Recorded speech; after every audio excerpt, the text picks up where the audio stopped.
The French Connection. Bonjour tout le monde et bienvenue à l'épisode 282 de la French Connection. Ce soir, on est avec Francis. Salut Francis. Salut Patrick, salut tout le monde. Yes, on est avec Steve. Hi. Salut. Tu t'en vas? Ok, bye. Jacques. Bonsoir tout le monde, bon matin, bonjour. Hey, bonjour, bon matin. Nos shameless plug, le Hackfest, et pour ceux qui ne le savaient pas, c'est les 29, 30 et 31 octobre l'année prochaine. Ça va être l'Halloween, les 18 ans. On va pouvoir finalement boire un verre d'alcool au Hackfest. Ça va être la totale. Polar va être le 29 octobre, le jeudi, durant le jour. Le Hackfest commence le soir. IAC devrait être fin mai, début juin, à sortir bientôt. Mais surtout, le Bye Bye 2025, le 27 décembre à 19h du soir. Venez prendre un petit verre avec nous ou votre verre d'eau, peu importe. Checkez ça tous en famille. On va faire un petit récapitulatif de l'année, les bons coups, les mauvais coups, nos prédictions pour l'année prochaine. Même affaire d'habitude. C'est pas mal ça. Yes. Est-ce que vous parlez dans les présentations des trucs prochainement, messieurs? Non, pas mal tranquille. Je pense qu'on a tranquille, fin d'année. Assez occupé, là, là, c'est le temps de retourner au travail. Oui, tout à fait. Q4, généralement, c'est le bordel. Fait que c'est ça. Là, quand tu vas jaser à la fin du mois, là, le 27, le bye-bye, non? Ah, Steve écoutait pas en tout, mais c'est pas grave. Non, c'est comme ma femme, écoute pas. Mais c'est ça, le 27, là, ça va être une belle opportunité de commander une bonne pizza, là, all dress, plein de viande, saucisses, là, puis s'installer en avant de la TV pour nous regarder faire nos niaiseries. Oui. Ouais, il faudrait trouver un commanditaire qui est prêt à livrer des pizzas aux ananas spéciales Hackfest. Moi, je trouve ça excellent. On appelle la police là-dessus, ça marche pas. Bye. Bye. Donc, c'est ça. Fin d'année. Bonne chance à tout le monde pour vos projets finaux puis vos évaluations qui ont oublié que vous avez fait 12 mois de travail puis ils vont vous évaluer sur la remise de vos derniers jobs. Right. Hey, on commence ça en grand de ton côté, mon Jacques, parce que Microsoft, ils nous patchent des trucs un petit peu beaucoup, là, ce mois-ci. Là. Oui, là, au moment qu'on enregistre ça, pour ceux qui nous écoutent, c'est mardi le 9 décembre, c'est Patch Tuesday! Hey! Donc, là, toutes les alertes, je sais pas toi, Steve, mais toutes les alertes rentrent depuis tout à l'heure là, dans mon RMM, là, toutes les nouvelles vulnérabilités qui pop, fait que là, je suis en train de clairer tout ça. Mais 3 Zero Day puis 57 vulnérabilités. Fait que, à mon avis, c'est un peu la moyenne de tous les mois. Fait que ça sort. Fait que, qu'est-ce qu'on fait, les gars? On patch nos systèmes. Patchez vos systèmes. Les gars, je l'ai en son, c'est malade. En plus de ça, même pour Windows 10, ils ont, pour ceux qui ont le ESU, l'Extended Security Update, la même chose. Ils ont sorti une grosse mise à jour là, qui couvre les Zero Day et les 57 vulnérabilités. Puis, donc, ça va être le temps de patcher. Je ne sais pas si je te mets dans le trouble, mais ça ressemblait à quoi les Zero Day? C'était-tu vraiment incroyablement dangereux? Les Zero Day, ouais. Je lisais tout à l'heure, là, 3 Zero Day, dont 2 pour lesquels il y a des exploits. Le Windows Cloud Files Mini Filter Driver, c'est un Elevation of Privilege Vulnerability. Fait qu'il y avait moyen pour un attaquant de prendre le contrôle du système là, avec System Privileges. Et ensuite, l'autre, c'était le GitHub Copilot for JetBrains, Remote Code Execution Vulnerability. Fait qu'un RCE, je connais pas c'est quoi JetBrains puis tout ça, là, je suis pas programmeur, mais pour ceux qui le sont, c'est ça, ils vont comprendre qu'encore là. Je ne me trompe pas, JetBrains, c'est un IDE pour développer. Fait que l'injection dans le système de développement. Une injection de commandes dans Copilot là, qui disent pour command prompt, cross-prompt injection. Fun. Les AI, on retourne 20 ans en arrière avec des injections SQL. Au lieu d'être du SQL, c'est du texte. Ouais. C'est pas mal ça ce qu'on est aujourd'hui. Puis l'autre, c'est un RCE dans PowerShell. Fait que c'est tout patché. En tout cas, non. C'est tout. Patchez-les. Les patchs sont tous disponibles. C'est à vous de patcher. Hein? Tout à fait. Puis là, je me souviens plus à qui on parlait de ça. C'était peut-être justement notre petit souper de podcast, mais Microsoft Patch Tuesday tous les mois, évidemment. Mais en entreprise, as-tu déjà vu ça du monde qui patch à tous les mois ou la semaine d'après ou dans le time frame du mois, mettons? Peut-être pas dans la grosse entreprise avec bien des applications complexes. Moi, perso, chez mes petits clients, les updates se font à peu près tous les jours à midi, me semble, un cycle. Mais honnêtement, c'est comme aujourd'hui, c'est Patch Tuesday. Demain, ouais, les postes vont se faire patcher. Ils vont se faire demander de redémarrer. On parle des postes seulement. Et honnêtement, ça fait. Ouais, c'est là ma question. On fait quoi avec les serveurs applicatifs? C'est ça. Les postes, ça fait 4 ans que je gère ça comme ça. Hein, fait que le mercredi, la plupart des postes reçoivent toutes les mises à jour. J'ai un client qui m'a demandé de repousser ça au vendredi. Fait que lui, ça va être vendredi. Mais en 4 ans de faire ça, là, honnêtement, j'ai jamais eu de pépin. Là. J'ai pas eu de panique le mercredi ou le jeudi. Le monde dit hey, toutes mes applications ne fonctionnent plus. Les serveurs, typiquement, à part d'un ou deux clients qui préfèrent faire leurs affaires manuellement, qu'ils le font à peu près une fois par mois, là, c'est eux autres qui les font eux autres mêmes. Mais les serveurs, typiquement, je vais faire ça le dimanche soir, tous les semaines, à 11h30 le soir. J'ai aucun de mes clients qui a de la production 24/7. Il n'y a personne qui travaille le dimanche à 11h30. Non, c'est sûr qu'en 24/7, on s'entend. C'est ça. Peut-être deux environnements en même temps. Là. Exact. Là. Mais moi, encore là, chez mes clients, en 4 ans, là, ça fonctionne bien. Je rentre lundi matin, puis tous les serveurs ont été patchés, c'est redémarré, tout est beau, la vie est belle. Fait que perso, moi, mon expérience, j'ai jamais eu ben de problème avec ça. Puis ça vient toujours au point où, tu sais, il y a comme deux philosophies quand ça vient à patcher. Hein? If it works, don't F with it. Ou bien on patch le plus rapidement possible pour couvrir les vulnérabilités et les exploits. Moi, je suis plus de cette école-là qu'il faut patcher pour ne pas se laisser vulnérable. Ouais. Je peux-tu intervenir là-dessus? Ben oui. Non, non. moi, je suis un peu entre les deux. Hein. Quand c'est des patchs des systèmes d'exploitation, là, on parle de failles critiques, des 0D, etc., ou puis avec des exploits, effectivement, il faut 100% d'accord avec Jacques. Ou est-ce que des fois, je me garde une petite réserve, j'ai des PME qui avaient une tendance à installer des mises à jour, même automatiquement sur des systèmes. Puis, ça a planté. Ils se sont fait avoir solidement. Puis, à un moment donné, en discutant avec les gens, je dis, pourquoi tu fais tes mises à jour automatiquement? Ben, c'est parce que c'est important de faire toutes les mises à jour. Et là, c'est là que je fais, toutes les mises à jour, pas sûr que c'est important de faire toutes les mises à jour. Et dans ce cas-là, on parlait d'équipement plus hardware. On parlait de routeurs, d'équipements comme ça. Et quand on regardait dans les systèmes, on disait, ben, OK, la patch qui est déployée aujourd'hui, elle corrige, exemple, une vulnérabilité en lien avec l'utilisation de Open VPN, mettons. Puis là, tu demandes aux clients, c'est-tu VPN sur tes systèmes? Non, pas de VPN, c'est tout à off partout, on ne l'utilise pas.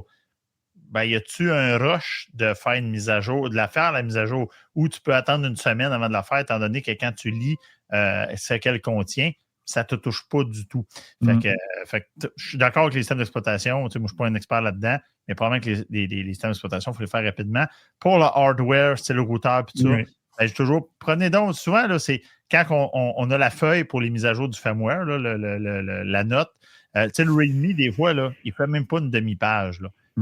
Allez lire ce que ça vient modifier, là. Tu sais, c'est pas une grosse perte de temps, là, parce que ça reste que c'est des systèmes critiques. Puis, tu sais, quand tu perds tout ton Internet dans ta business parce que tu as fait une mise à jour qui avait, au final, même pas rapport avec les besoins que tu avais, ben, c'est juste là, des fois, là, que je dis aux étudiants, sur des systèmes comme ça, prenez donc peut-être un petit pied de recul, là, de juste aller lire au moins là, qu'est-ce que ça va corriger. Ben, tu as l'autre côté, évidemment, l'événement de CrowdStrike qui est arrivé. C'est un produit externe qui s'auto-update. Est-ce que tu es obligé de mettre l'auto-update sur ça? Tu peux dire attends 1, 2, 3 journées, voir si le reste de la planète crash avant de faire ça. Surtout si c'est un système critique, là, on s'entend.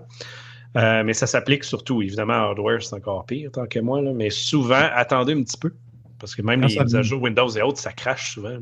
Mais on s'entend que si tu n'as pas la capacité de gérer le changement de tes mises à jour, mets-les toutes automatiques. Je veux dire, si tu n'es pas capable de gérer ça, arrange-toi que tes mises à jour se fassent tout seul. Ça va dépendre aussi, je suis d'accord avec toi, Francis, des équipements télécom, là, les routeurs, les switches, les points d'accès sans fil.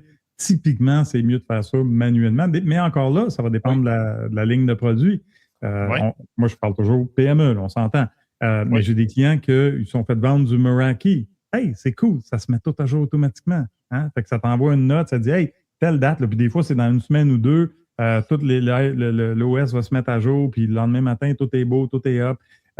Chez nous, Steve aussi, puis toi aussi, on a tout du Unify. J'ai des clients qui ont du Unify de Ubiquiti. Encore là, tu reçois un courriel, hey, il y a des mises à jour de disponibles, une couple d'heures plus tard ou le lendemain matin, hey, toutes les mises à jour ont été appliquées. Fait que ça se maintient tout seul. Puis moi, perso, encore là, avec ces affaires-là, je n'ai jamais eu de problème. Est-ce qu'un jour, ça pourrait arriver qu'une patch passe croche? Oui, absolument. Oui, parce que tu as toujours le risque de demander pendant que la patch se déploie que tu as une coupure. Puis, aussi, genre, moi, je regarde toujours je vais aller le release note, là, c'est une obligation pour comprendre qu'est-ce que ça apporte. Puis c'est là que ça va rejoindre ce que Francis disait. C'est-tu pressant de faire cet update-là? C'est-tu nécessaire? On s'entend, là, il y a une nécessité parce que ça améliore le produit toujours à un moment donné, mais j'aime bien savoir qu'est-ce que ça va rajouter et qu'est-ce que ça l'a corrigé. Parce qu'il y a des features tu ne veux pas avoir des fois, comme là, 26.1 d'iOS sur iPhone, là, vous allez faire le saut, ceux qui n'ont pas fait de la mise à jour encore. J'ai quelqu'un qui me racontait ça cet après-midi, là. C'est un gros changement iOS 26. Puis en passant, iOS 26.2 sort à la fin décembre. Mais c'est pour dire, c'est supposé d'améliorer le produit, premièrement, les correctifs de même. Puis tu sais, je lisais un article, genre, qu'il y en a... Tiens, on va vous lancer la question à la place. Combien de vulnérabilités ont été corrigées dans les produits Microsoft en 2025? Avec le déploiement d'aujourd'hui. Ah. Oh mon Dieu. Dans des centaines, c'est pas des milliers. Là. 1150. C'est nécessaire, mais en même temps, il ne change pas le méthode de travail, Christy, puis c'est toujours fait tout croche.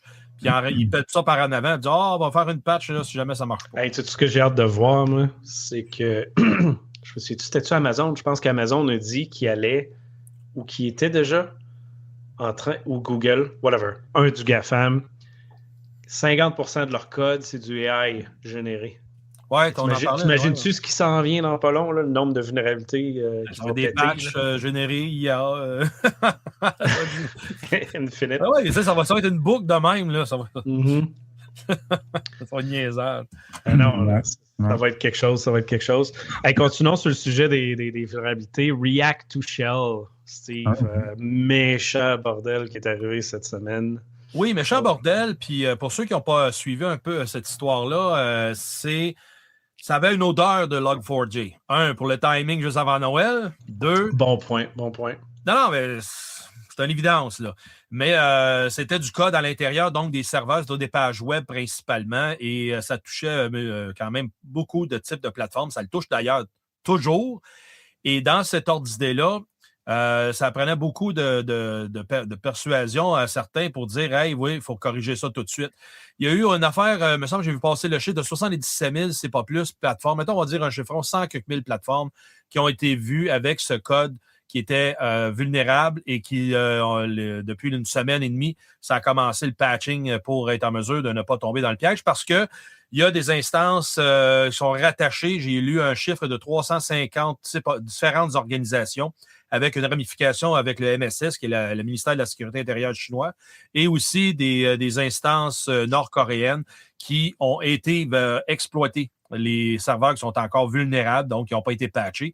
Tout ça dans le but, les Nord-Coréens, eux autres, pourraient les faire voler les portefeuilles de crypto-monnaie puis de faire de l'extorsion de crypto.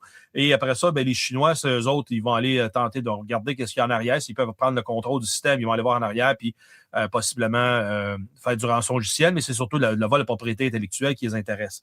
Fait que tout ça pour dire que il n'y a pas eu de panique à la Log4j, une chance, mais tout le potentiel, il est là. Autant que c'est pas aussi vaste que Log4j, Log4Shell, que ça a été en 2021, pardon. Pas aussi vaste, mais c'était quand même un CVSS de 10, si je me souviens bien. Hein? Oui, exactement, Jacques, bon point. Mais c'est là, je te dis, tu sais, ça n'a pas été répandu autant qu'on l'aurait, en tout cas, qu'on anticipait que ça soit comme en 2021. Mais tout ça pour dire, je crois que ce qui a aidé beaucoup, il y a des professionnels là, qui étaient attentifs et qui ont pu mettre les correctifs en action très rapidement. Et il y a une bonne quand même sensibilisation qui s'est faite dans la communauté. Fait que moi, je pense que c'est ça qui a contribué à ce que ça n'a pas explosé là, comme situation. Mais c'est pas terminé parce qu'il y en a encore qui sont pas patchés, puis les attaques sont actives.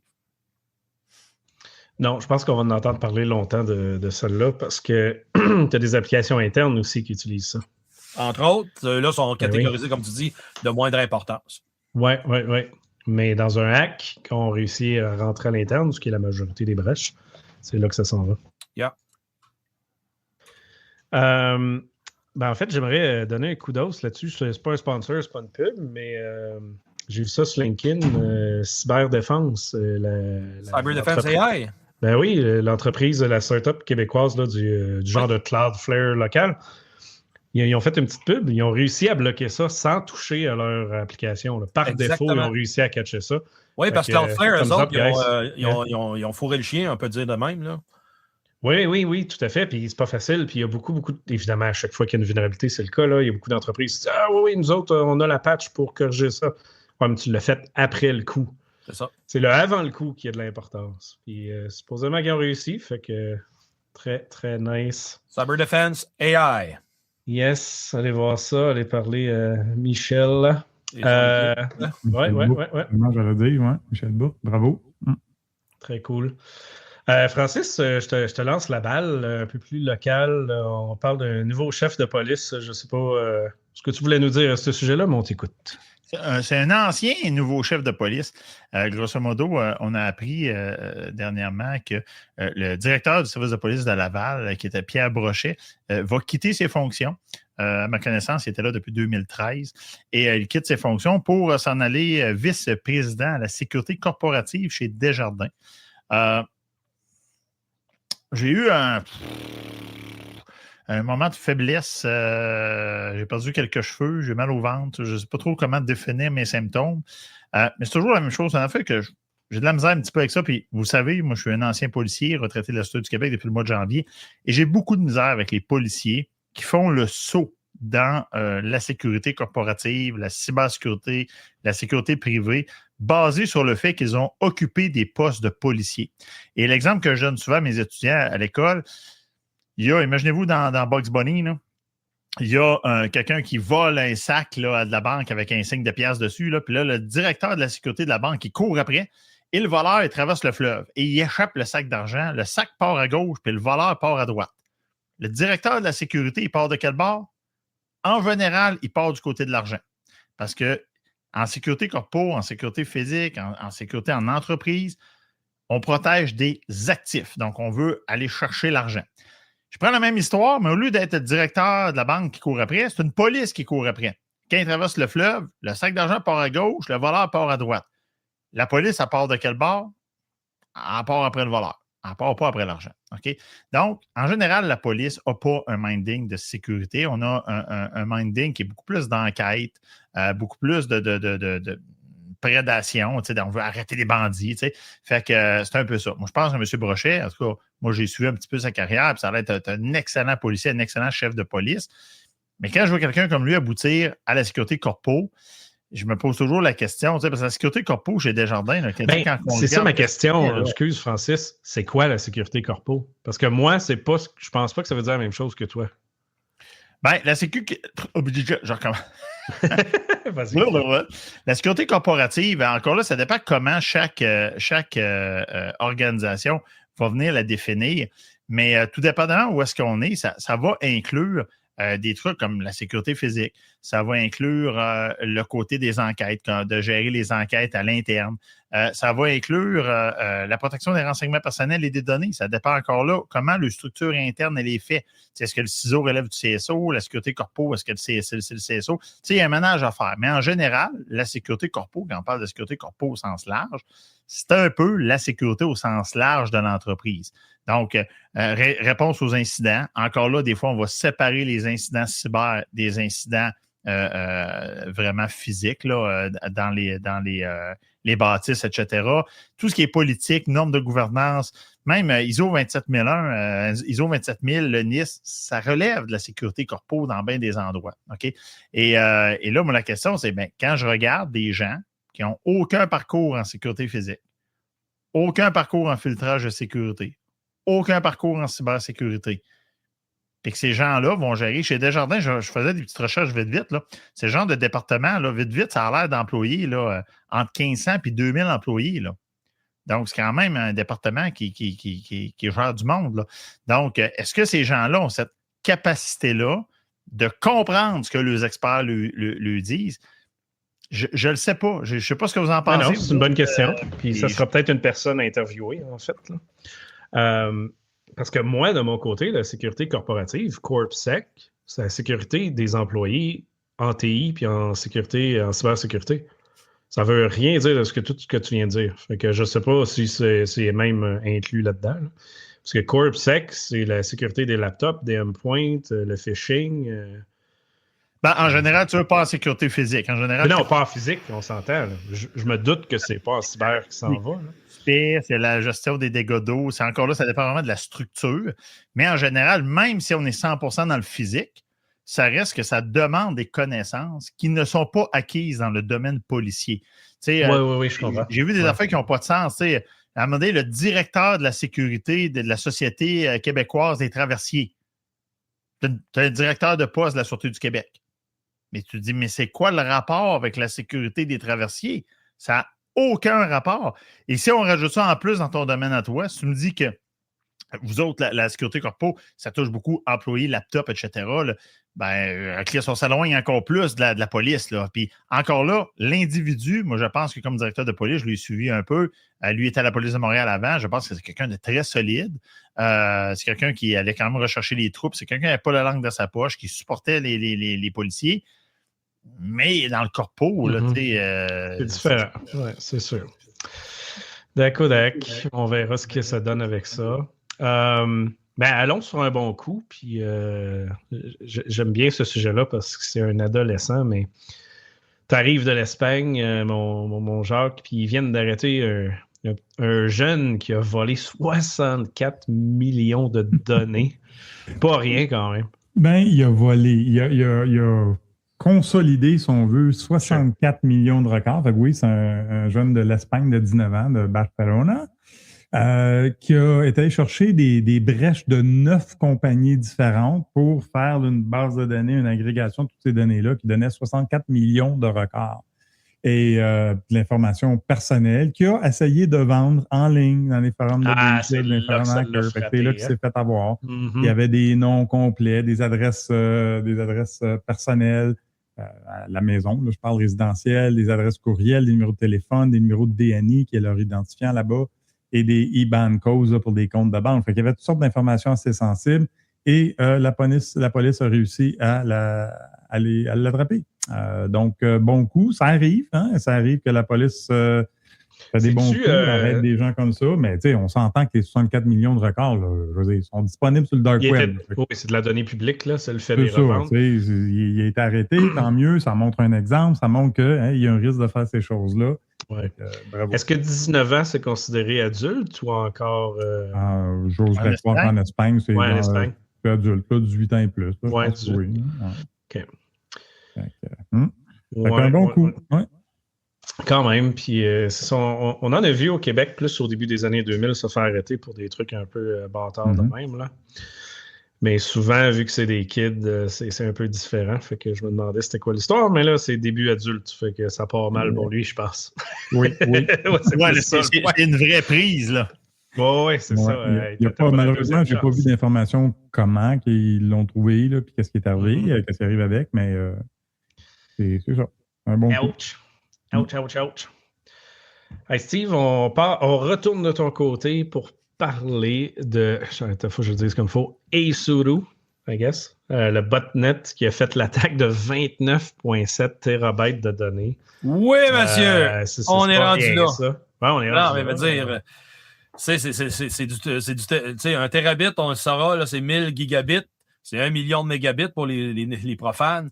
Mais ils ont été capables à ce moment-là, Cloudflare, parce que c'est leur spécialité, d'arrêter justement cette attaque par rapport à ce qu'il y avait quand même des milliers d'appareils. Cloudflare, donc, il rapporte qu'ils ont mitigé donc 2867 attaques de ce type de botnet-là, d'Aizuru, dans les derniers temps. Puis ça veut dire, c'est la faute de Jacques qui ne parle pas assez fort, qu'il y a plein de systèmes d'IoT, de bubbles connectés en ligne qui ne sont pas patchés. et là, qui se font ramasser, deviennent zombies, font partie d'un botnet. Et c'est comme ça qu'ils sont en mesure d'avoir un levier quand même très important. Là, on parle quand même, c'est gros, le 29,7 terabits. C'est pas une pipe qui est rose de même. Je veux dire, c'est la multiplicité de tout le monde en parallèle qui fait le travail. Tu es en train de nous dire, Steve, qu'ils ne peuvent pas faire cette attaque-là avec ta tour de cellulaire à côté de chez vous? Non, parce qu'elle ne marche jamais. Ça, c'est pas grave. 100%, la résolution qu'on a passée au village mardi dernier est partie au CRTC, là, puis ça s'en va. Là, ça, on va avoir une mise à jour à faire en début d'année 2026 là-dessus. Là. T'as une mise à jour en début d'année 2026? 27, peut-être. S'ils parlent du CRTC, on rajoute 10 ans. Mais non, ça se peut que ça aille plus vite. Hey, vous me connaissez mal, là. Déjà, là, j'ai parlé au bureau d'un député, là, puis j'ai fait comprendre là, que c'est aussi important que de parler de d'autres choses, là, que son élection. Là. Fait que j'ai dit, là, il faut que tu commences à t'occuper de ton comté parce que c'est pressant. Tu n'es peut-être pas le député fédéral qui va avoir une influence à Ottawa pour ça au CRTC, mais il reste toujours bien que vous allez avoir des influences à placer les discussions et à parler avec les acteurs là-dedans. Alors, on revient à l'attaque de DDoS. Une crainte, là. Et c'est là que ça revient à dire il faut l'intégrer, ce genre de risque-là, dans nos évaluations de menaces et des risques, parce que est-ce qu'on peut faire face est-ce que nos opérations TI qui font face à l'Internet, on a-tu besoin de mitiger des risques de DDoS? Ça va-tu nous arriver? La réponse est fort probablement oui, mais est-ce que vous pourriez souscrire donc à un service comme Akamai ou Cloudflare pour mitiger un tel type d'attaque? Ça coûte pas trop cher. Je trouve que c'est une bonne prévention. Et à ce moment-là, vous allez pouvoir continuer à offrir les services que vous avez à offrir en ligne, puis la tempête ne sera pas aussi forte. Tu sais. Mais c'est pas négligeable parce que, autrement dit, quand que l'attaque de déni de service ne fonctionne pas, ça va être le ransomware ou vice-versa. Autrement dit, quand vous n'avez pas d'amis sur Internet, ben, il y a un moyen technique comme ça qui peut venir vous mettre à terre. Surtout ces infrastructures qui ont de l'importance. On l'a vu sur les bornes de passeport dans les aéroports qui se faisaient déni de service parce qu'ils étaient connectés. Là. Le bug, c'était pas le déni de service, là, c'était le fait qu'il était connecté, mais quand même, s'il y avait eu quelque chose en avant, ça aurait aidé. Là. Ouais. Cloudflare, c'est une bonne idée pour n'importe qui. Là. Honnêtement, comme tu dis, Steve, ça coûte pas cher à ça. Puis, PME, c'est gratuit. C'est pas juste l'idée de mitiger des DDoS, mais tu sais, je fais beaucoup d'évaluations là, pour des clients. Puis je regarde souvent leur site web, je regarde tout le temps leur site web, et il y en a beaucoup, comme on sait que ça roule du WordPress. Oui. Et une des choses qui m'étonne tout le temps, c'est que les gens laissent la page de login WordPress exposée sur Internet. Nous autres, on aime ça. Là. Nous autres, on aime plein ça. d'infos. Prends quelque chose comme WP Scan, puis la base de données là, de toutes les adresses, de tous les mots de passe québécois qui ont fuité. Tu donnes ça à WP Scan, tu trouves un mot de passe, tu rentres. Fait que là, c'est tout le temps pourquoi, là? Tu sais, exemple, le mien, je suis en train de Cloudflare pour, mais tu joues des DDoS, mais qui va voir? Oui, tu peux te faire un tunnel, un VPN, un 2FA, ben non, mais quelque chose. Dans Cloudflare, tu peux dire, hey, il n'y a rien que telle adresse IP qui peut accéder à la page de login. Ben oui. C'est moi, j'ai mis l'adresse IP de chez nous, puis l'adresse IP de mon gars technique là, qui m'aide des fois avec ça. Mm-hmm. Puis, tu sais, fait que c'est pas disponible, mais écoute, je te dirais que 98% des clients que je trouve des sites WordPress, ça, c'est tout exposé, là, la page de login. Mais combien est-ce qu'il y en a, tu sais, qui mettent un WAF à l'intérieur de la plateforme pour être en mesure de mitiger le risque à un autre niveau, tu sais. Ouais. Moi, je le fais, puis j'en rencontre pas trop souvent, là, des gens qui le mettent, qui intègrent... le genre de WordFence, tu veux dire? Hein? Ah non, plus fort que ça, là, c'est vraiment imbriqué là, dans le fabrique, là, si tu veux, de WordPress. Puis, dans Cloudflare aussi, tu as des protections aussi. Là, oui, mais c'est ça, il faut que tu sois familier à un ou l'autre, là, je veux dire. Oui. Mais moi, je trouve que ça vaut à peine. Là, puis, tu sais, quand tu dis que ton site web, il n'y a pas trop d'importance, c'est pas grave, là, mais comment je te dirais, donc, c'est pas grand-chose. Je trouve que c'est pas d'économie de bout de chandelle qu'il faut faire rendu là, parce qu'il va être quand il y a sa part après ton site web, là, il est trop tard, tu sais. Là, tu dis que c'était gratuit pour les PME, Steve, ou j'ai manqué? C'est tout gratis ce que Steve vient de dire, puis Jacques. C'est pas le firewall intégré à WordPress, là, mais... Non, peut-être pas celle-là, mais toutes les plateformes externes le sont. Cloudflare, il y a des versions gratuites qui font en masse la job. Puis même... je veux juste soulever un point, puis Patrick, tu pourras peut-être t'es plus ces sites web et tout ça, mais combien de fois que je soulève ces choses-là à des clients, et la réponse que j'ai, c'est « rien que mon site web ». Et cette année, j'ai eu 2 cas, dont un de mes clients, juste pour clarifier, je ne m'occupe pas de leur site web, mais qui sont fait infiltrer leur site web. Et dans le cas de mon client, ils ont réussi à déposer un maliciel dans le site. Et là, ce qui arrivait, heureusement, c'était un employé de la compagnie qui l'a remarqué, est allé sur le site web pour je ne sais pas quelle raison. Et là, il y avait un genre de pop-up Cloudflare. Fait que là, il me l'a montré, c'était clairement pas Cloudflare, mais il avait mis le petit logo et tout ça. Fait qu'elle a cliqué dessus, elle m'a dit, ouais, OK, elle a cliqué dessus, puis son poste s'est fait infecter. Là, j'ai reçu un paquet d'alarmes, lui ici, on a isolé le poste, la patente, il a fallu qu'on remonte le poste, là, tu sais. Mais, fait que, ouais, mais imaginez quelqu'un qui vous appelle, là, hein, hey, ton site web, il vient de nous infecter, là, ça va nous coûter cher. On regarde pas bien au niveau de réputation, là. Non, ça fait mal, mais là, c'est pire que ça. Oh, vas-y, mon Steve, qu'est-ce que tu veux dire? Ben, aujourd'hui, Charles, pour ton bienfait, les compagnies d'assurance sont en mesure d'offrir une assurance qui te protège contre les deepfakes.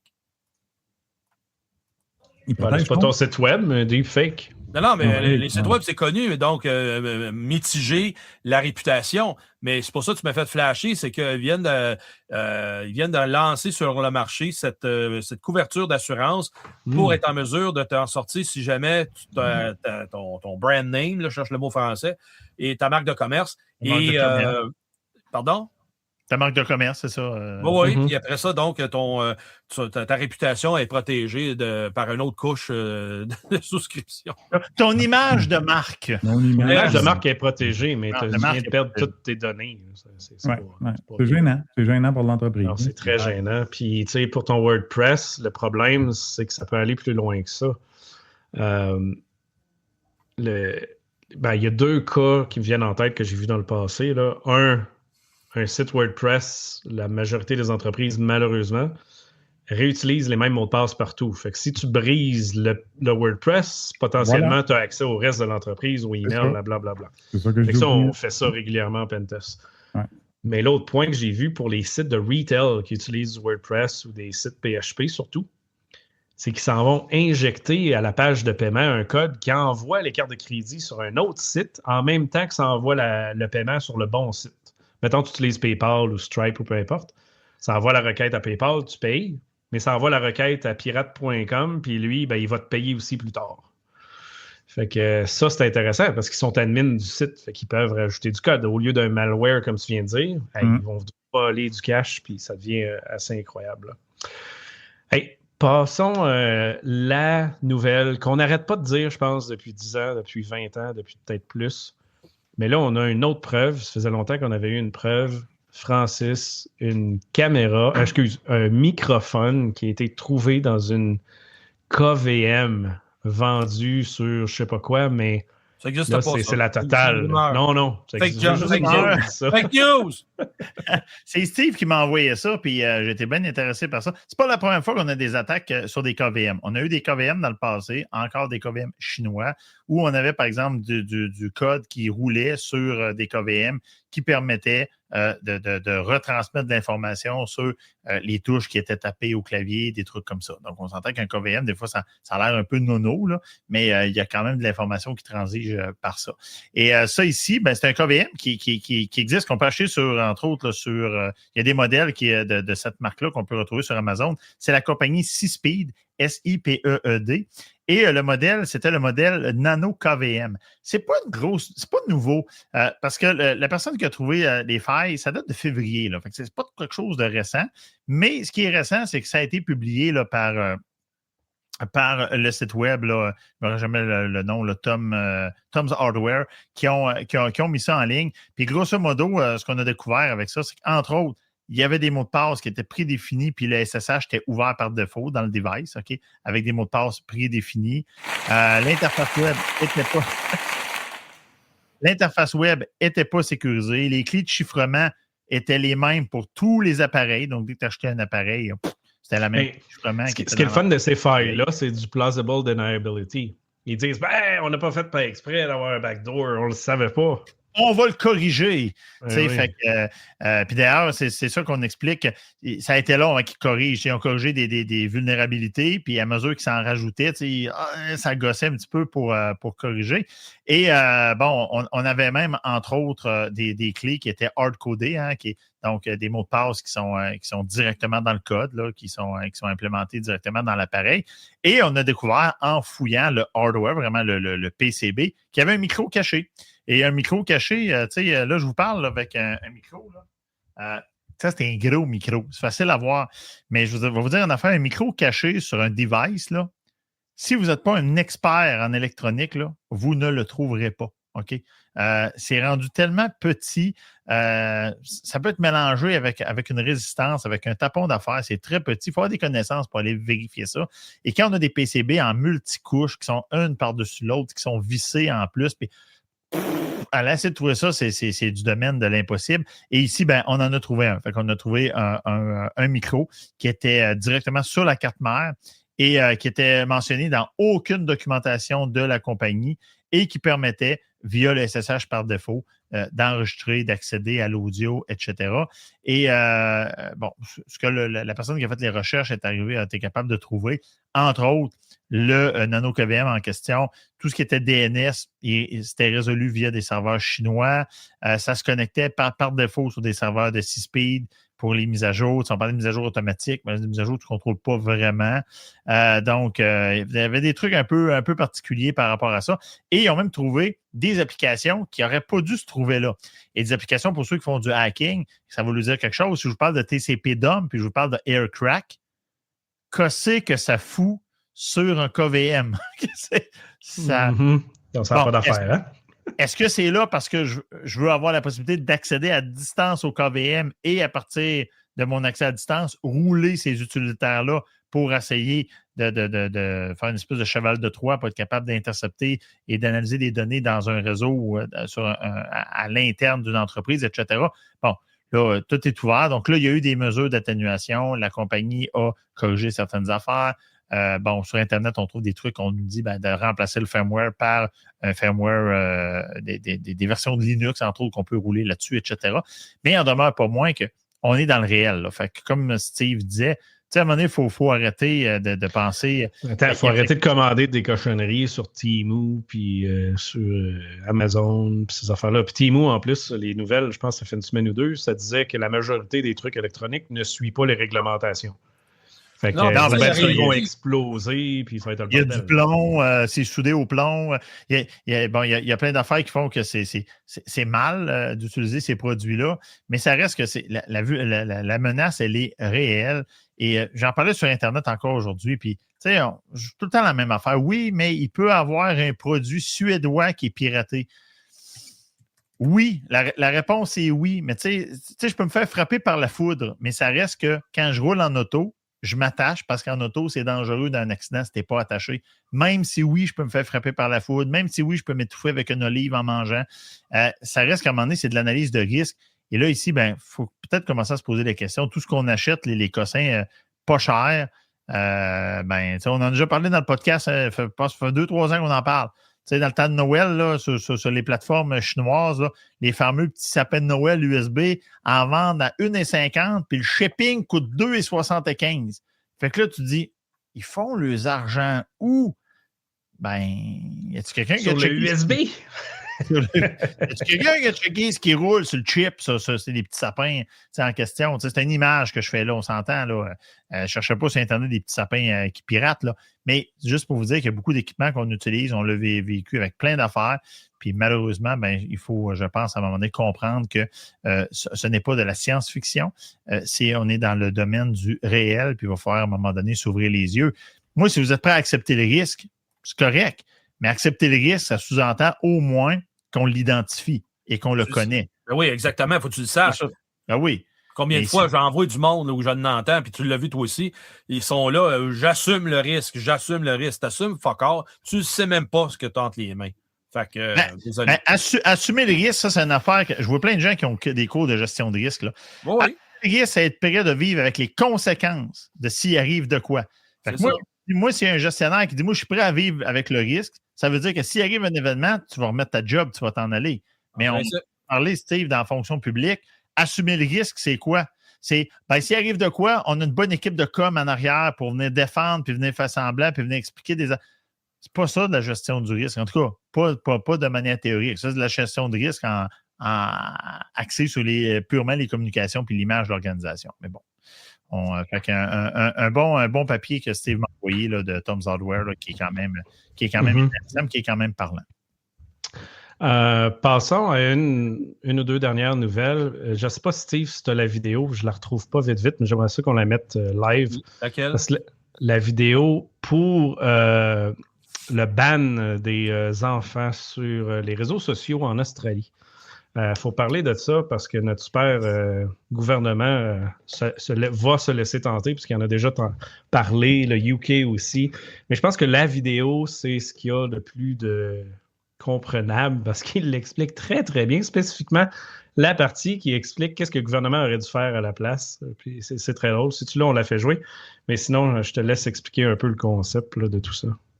Oui, puis ayant participé aux consultations particulières, justement, au mois de mai, au mois de mai, plutôt, le rapport officiel est sorti pour tout ce qui est la gestion des impacts des écrans chez les jeunes. C'est une commission spéciale là, qui a été mandatée à toutes les parties. Puis moi, j'avais apporté justement parce que là, tu avais toutes sortes de hogs là, qui étaient alentour de la question. Mais personne n'avait pensé à la pratico-pratique, l'approche, là, justement, qui peut s'adonner à aller induire le jeune d'aller consommer l'information puis de rester plugué sur l'appareil. Ça, personne n'avait vu celle-là. Mais là-dessus, donc, pas juste l'essai, mais l'initiative qu'a pris le gouvernement australien, évidemment avec plusieurs plaintes, des situations typiques, ben, ils ont dit, parfait, les médias sociaux, voici la loi, vous allez prévenir les jeunes d'aller en ligne. Ça devient mordicus, ça devient important que ça se fasse. Au-delà de ce que vous avez déjà en place. Fait que, il y a une obligation, il y a des mandats, ils vont avoir des pénalités si jamais ils réussissent pas à faire le minimum d'empêcher le jeune. Mais ça revient tout alentour aussi de la question, là. OK, c'est bien beau, ils mettent les modules en place, ils mettent tout ça pour que ça soit pas accessible facilement par n'importe qui. Maintenant, qui va aller faire la vérification? Fait que, tu sais, ça, c'est l'autre partie parce que, tu sais, ils ont mis une affaire comme c'est bien beau mettre l'épée Damoclès au-dessus de la tête. L'amende peut aller potentiellement jusqu'à 50 millions, donc c'est dissuasif, parfait. Mais contrairement ici au Canada et au Québec, eux autres, ils vont fesser dans le tas. Ils ne laisseront pas ça passer. Ça commence avec les plateformes comme Facebook, Instagram, TikTok, Snapchat, Twitter, YouTube, Reddit, Twitch, Kick, puis Threads, juste pour débuter.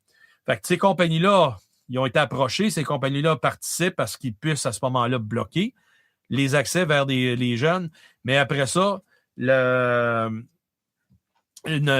plateforme comme Snapchat, elle, va prendre le comportement de l'usager pour être capable de faire l'identification. Ah, c'est ça là, tu voulais. OK, ça, je comprends. Yes. Ça, c'est ça. C'est Juice Media, ça. Et donc, Snapchat va prendre le comportement de l'usager pour être en mesure de déterminer si c'est un jeune ou pas. C'est un peu fou l'affaire. Ils vont créer des profils, là. Ben, nécessairement. Ils vont profiler les usagers, puis c'est comme ça qu'ils vont dire, nous autres, on pense qu'ils ont une classe parce qu'il y a cette façon d'être et de faire de 16 ans. Vas-y, Pat. C'est ça, je suis curieux. C'est comment est-ce qu'ils vont techniquement valider et puis enforcer ça, là. Je veux dire, les jeunes savent, là, ils vont se créer des faux profils puis n'importe quoi. Fait que c'est quoi la technique qu'ils vont utiliser pour, tu sais, à part avoir une identification numérique ou avant de te créer un compte, il faut que tu ailles à une banque ou un point quelconque pour valider ton identité, puis là, ils te donnent un code, puis là, tu peux créer ton compte. Mais tu sais, comment est-ce que tu contrôles ça, là? C'est bien beau mettre ça sur le dos des TikTok, des méthodes. Tu peux pas rien faire avec ça. Comment tu fais pour contrôler ça? Ben non, parce qu'on tourne. Steve. Hein? Non, Steve, je ne vais pas te couper. Ben, vas-y. Tu avais quelque chose à dire? On va continuer après. J'allais dire, j'ai eu la discussion sur les ondes de Cube Radio avec l'histoire de Pornhub, tu sais, qu'en Europe, là, je ne sais plus trop où, là, maintenant, là, tu sais, puis là, dans l'espace qui ont bloqué ça, l'utilisation des VPN a explosé. c'est où qu'on parle des parents, la responsabilisation des parents. Là, les parents, ils veulent être l'ami de leurs enfants. Moi, j'ai un bébé de 2 ans ici, je ne suis pas son ami, je suis son père. Tu comprends-tu? Je l'aime, mais je suis son père. Et les parents ne veulent pas être les méchants. Oui, mais là, je ne peux pas dire à mon jeune, s'il vous plaît, le gouvernement, bloquez TikTok. Je ne veux pas être la personne qui va dire à mon enfant de se déconnecter. Ben là, à un moment donné, là, je pense qu'il y a des coups de pied dans le cul qui se perdent au niveau, pas juste des enfants, au niveau parental. À un moment donné, tu as des enfants, occupe-temps. Les ordinateurs Francis, à 12 ans, quelque chose qui ne marche pas. Là. Mm-hmm. Non, c'est ça. Puis la vidéo, on va vous la mettre dans les show notes. Mais c'est ça qu'ils disent dans la vidéo. En plus, il y a une petite partie, là, vous irez voir ça, ça dit le gouvernement n'a pas écouté aucun expert, n'a pas écouté ci, n'a pas écouté ça. Je pense qu'il donne 15 exemples. Mais moi, ce qui me fait le plus capoter, puis on en a déjà parlé, je pense, dans un ancien épisode, c'est au niveau des enfants, c'est juste aller au restaurant puis voir tous les enfants sur les tablettes. Il n'y en a pas un avec un crayon, pas un qui regarde ou qui parle. Ouais. On est loin du réseau social, mais ça commence là. Puis là, je parle pas de 15 ans, là. Je parle des 2 à 6 ans. Là. Non, mais ça commence avec la famille. Il va voir les gens. Le papa et le maman, ils sont sur le téléphone au restaurant. On ne peut pas demander à l'enfant d'interagir avec des zombies.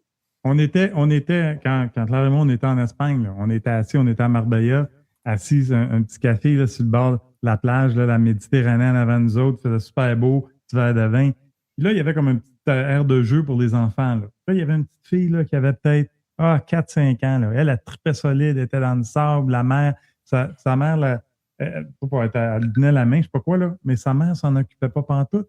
Elle était collée sur son téléphone. Claire a pris une photo de ça, là, puis elle voulait en faire comme une image plutôt vague, là, mais dire c'est la tristesse de notre âge aujourd'hui. Là. Les parents sont plugués sur leur téléphone, ils ne s'occupent même pas de leur enfant, qui sont sur la plage, sur le bord de la mer. C'est un moment extraordinaire pour cet enfant-là. On regarde notre téléphone. Oui, puis imagine si le kid avait le téléphone dans les mains en plus. Ouais. Non, la cigarette, le téléphone portable d'aujourd'hui, les réseaux sociaux, là, c'est la cigarette des années 60-70. Ouais. Oui, c'est encore pire pour les jeunes, mais les adultes, comme moi, je m'inclus là-dedans, moi aussi, le fameux FOMO, là, Fear of Missing Out, là, j'en souffre, moi aussi. Là.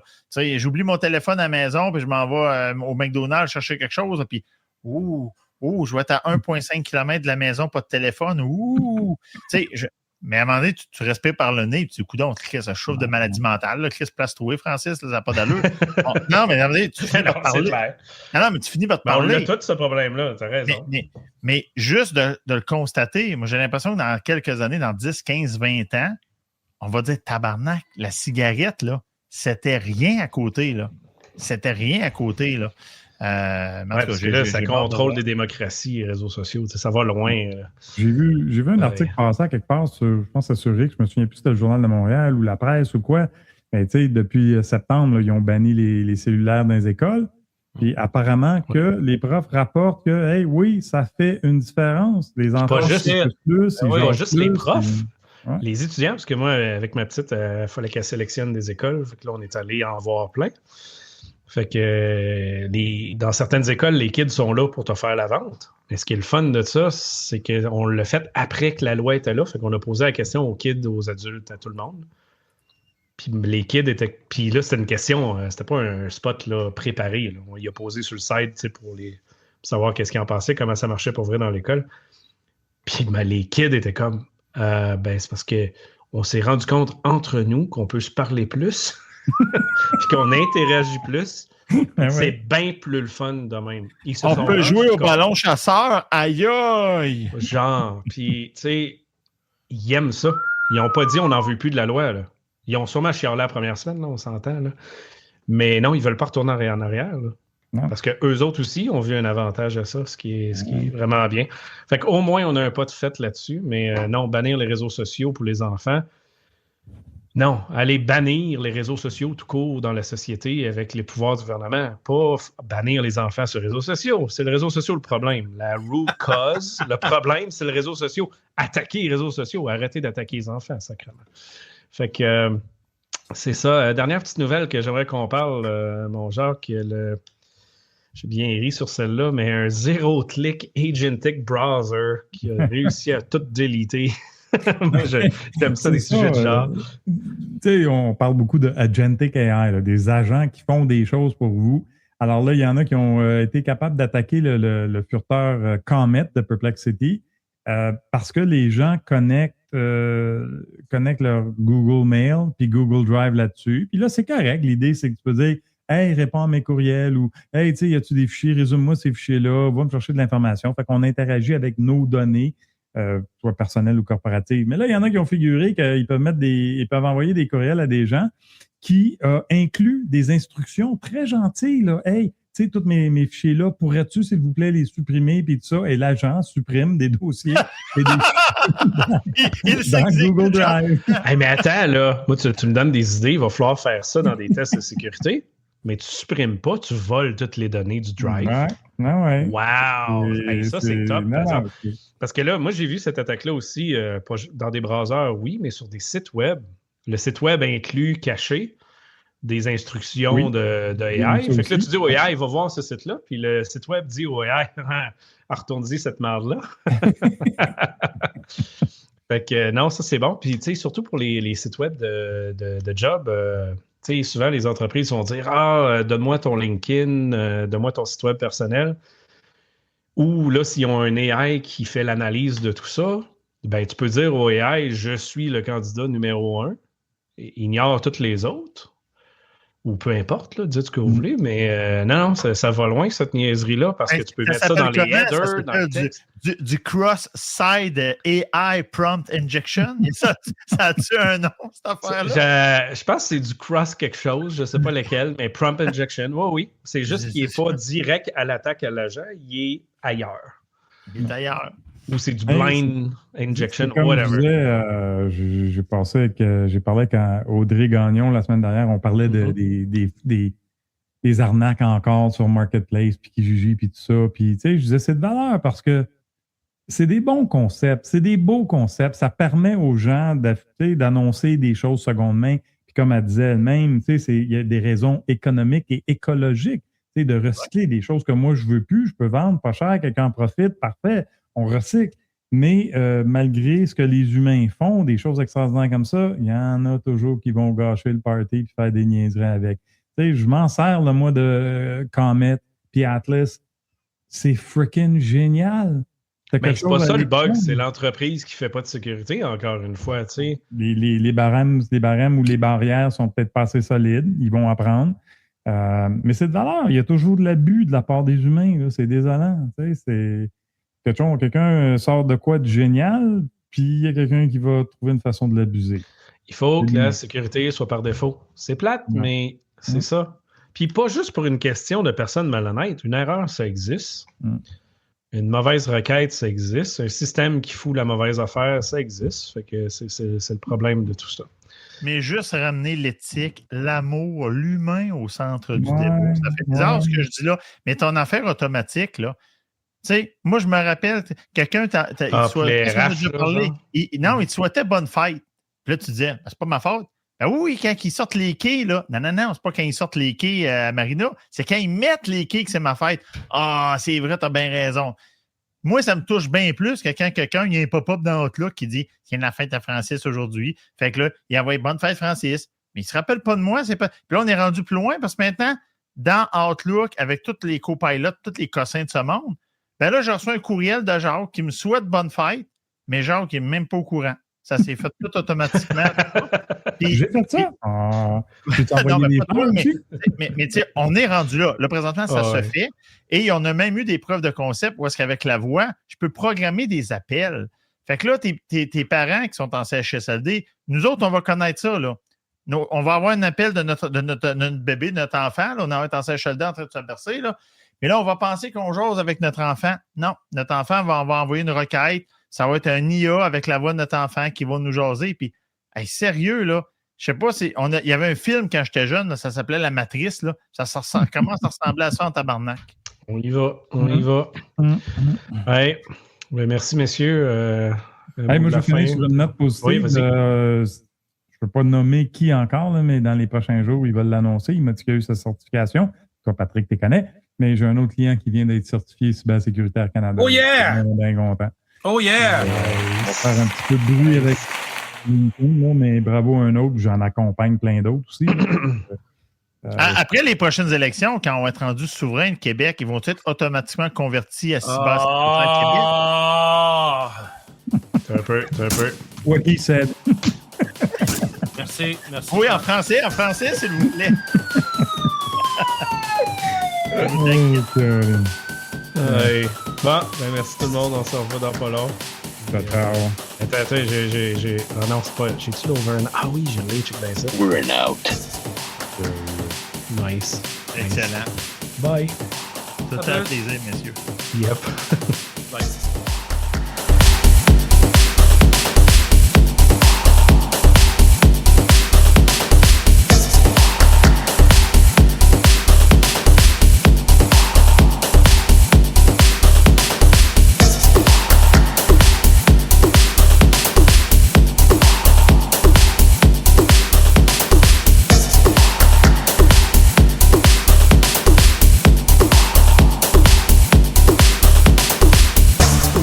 The French Connection.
The French Connection.